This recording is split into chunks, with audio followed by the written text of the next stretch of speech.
Hi kids, welcome back. Hopefully you did that math like I asked you to. So anyway, here's the numbers you should have plugged in. Hopefully the numbers make sense where they came from. This was gravitational field constant, mass of the Earth, the period for a geosynchronous orbit.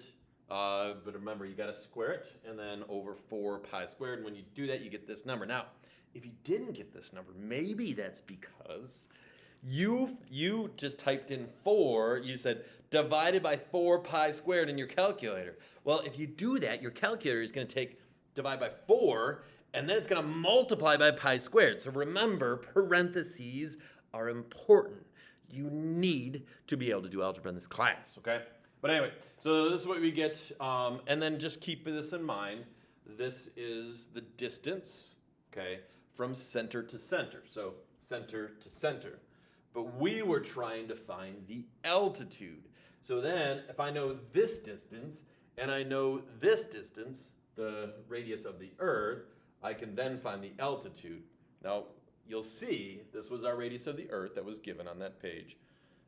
You will see, though, I changed it to meters, and then I subtracted, and I got the altitude. So that's how high you need your satellite for it to be in a geosynchronous orbit, okay? Hopefully that makes sense to you. Let's then figure out, we still want to figure out gravitational field strength. We want to figure out orbital speed. So if we want to do this, let's do orbital speed first because, hey, look, I got my equation right here for V.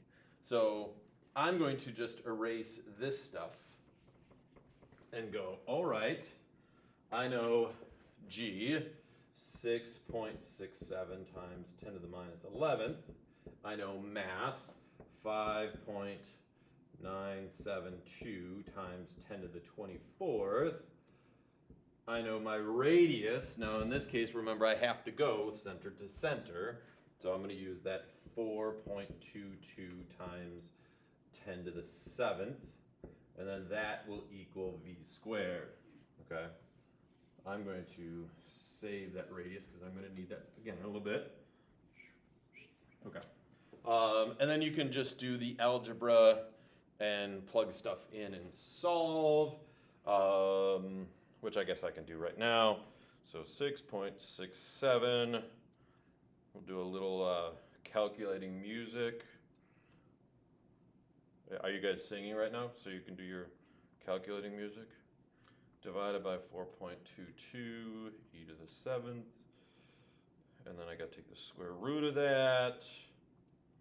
And I got 3,071.8. So V is 3071.8 meters per second. So that's how fast my satellite would need to go in the orbit to stay in that orbit.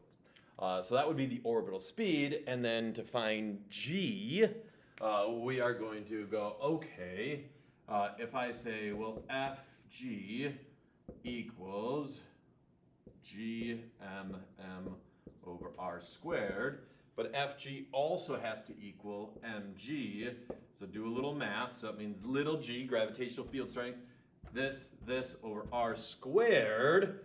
Well, I already had this, and this in my calculator, so let's just, work it backwards. So I'm going to square it.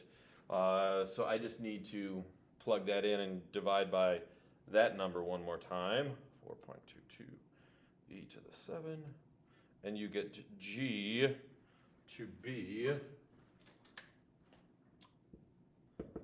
0.22 meters per second squared, or if you like, 0.22 newtons per kilogram. And yes, I realize that's a really small number, which means, unlike on the space station where when we did that G was about 90% of 9.8, now in this case, G is much, much smaller. That's because we are much, much farther away. So there you go.